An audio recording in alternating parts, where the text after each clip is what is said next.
Hello guys, welcome back to my channel Soma Bharati. আপনারা সবাই কেমন আছেন? আশা করছি সবাই ভালো আছেন, সুস্থ আছেন। আমরাও মোটামুটি আছি। আজকে হচ্ছে এখন বাজে সকাল 10টা আর আজকে হচ্ছে সোমবার। তো এখন থেকেই ব্লগটা স্টার্ট করে দিলাম। আর কি বলবো, স্নান টান কমপ্লিট হয়ে গেছে আজকে খুব তাড়াতাড়ি। আর এখন হচ্ছে যাব ঠাকুরের পুজো করতে। তো ঠাকুরের পুজো টুজো করে আজকে ভাবছি একটু মন্দিরে যাব, আমাদের যে শিব মন্দির, তো সেই শিব মন্দিরে গিয়ে আজকে মহাদেবের মাথায় জল ঢেলে আসবো। তো সেই জন্যই শাড়ি টাড়ি আজকে পরে নিয়েছি একটু।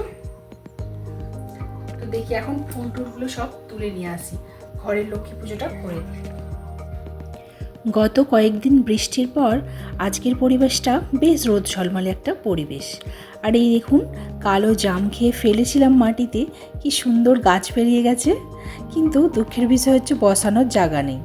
আর এই যে এই ফুল গাছগুলো বসালো অমরবাবু, আজকেই বসালো। এই যে কামিনী ফুলের গাছ, এই গাছের নাকি ফুলের খুব সুন্দর গন্ধ, তো সেই জন্য আর কি সুন্দর একটা আবহাওয়া দেবে।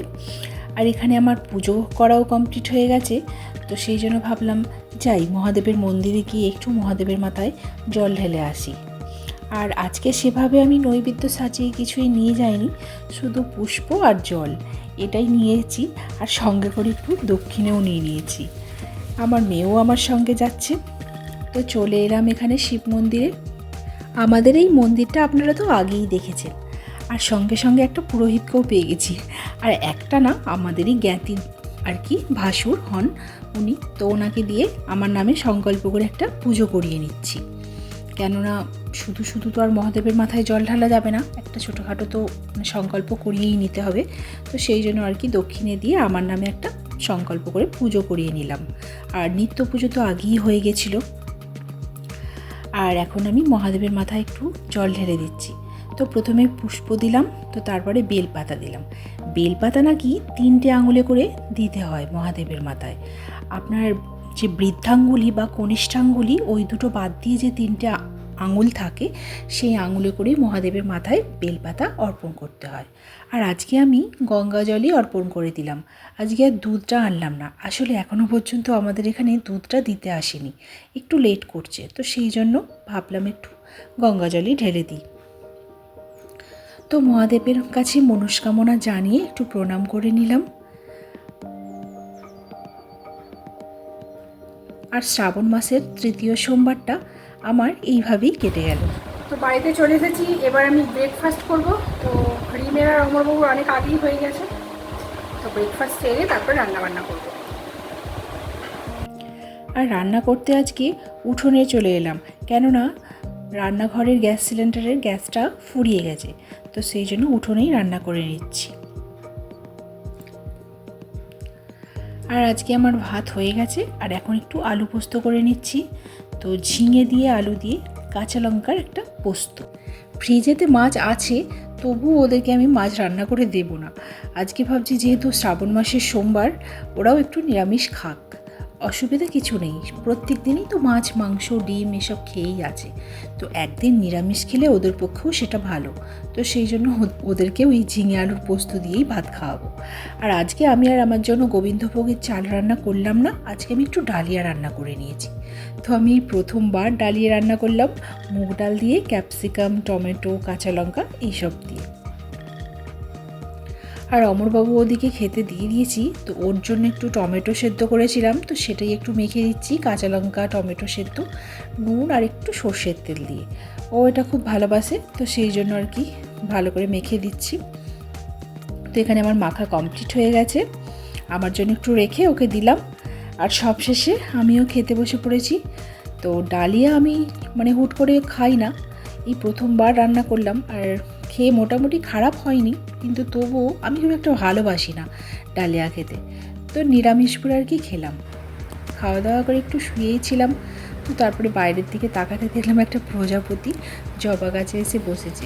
বেশ দারুণ লাগলো দৃশ্যটা, ভাবলাম একটু ক্যাপচার করে নিই ফোনে। জবা গাছে এখন অনেকগুলো করে ফুল ফুটে জানেন। আর আমি তো শুধু 4টে মাত্র জবা নিই, বাদবাকি জবাগুলো গাছেই থেকে যায়। আর বেশ সুন্দর লাগেও কিন্তু দেখতে। তো যাই ছাদে একবার যাই, জামা কাপড়গুলো তুলে নিয়ে আসি।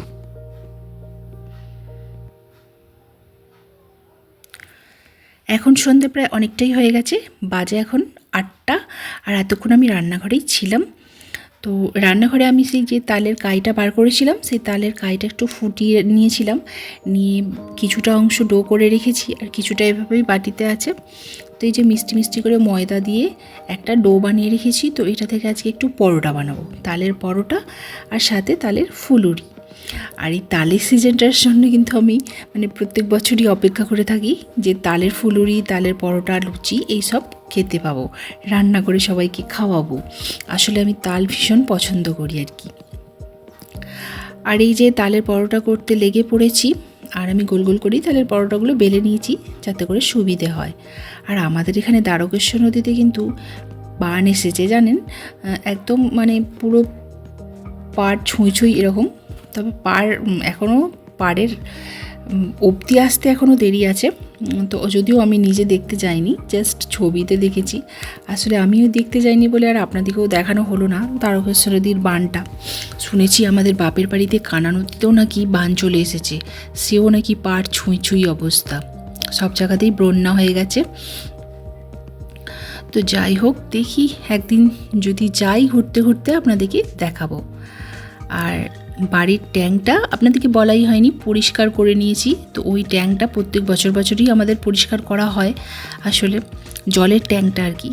তো পেটের প্রবলেমই হোক বা কোনো শরীরের অসুস্থতাই হোক, জলের ট্যাঙ্কটা থেকে তো আমরা স্নান করি, ওই জল নিয়ে হাত ধুই, মুখ কুলকুচি করি, সব কিছু তো করি না, পরিষ্কার করে রাখা অবশ্যই দরকার। তো যাই হোক, ওটা একটা বড় কাজ হয়ে গেল, ট্যাঙ্কি পরিষ্কার করা।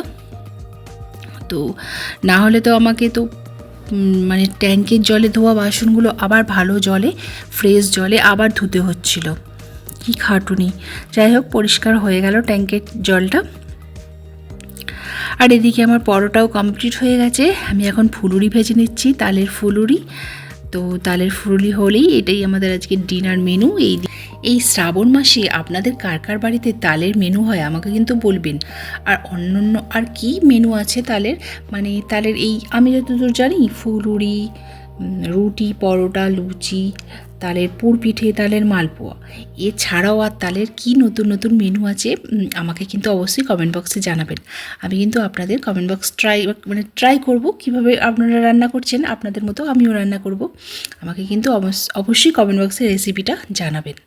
তো চলুন, ভিডিওটাও আজ তাহলে এইটুকুই। দেখা হচ্ছে নেক্সট একটা ব্লগে। ভালো থাকবেন, সুস্থ থাকবেন। আর ব্লগটা ভালো লাগলে অবশ্যই লাইক, শেয়ার, কমেন্ট করে চ্যানেলটাকে সাবস্ক্রাইব করে নেবেন। বাই।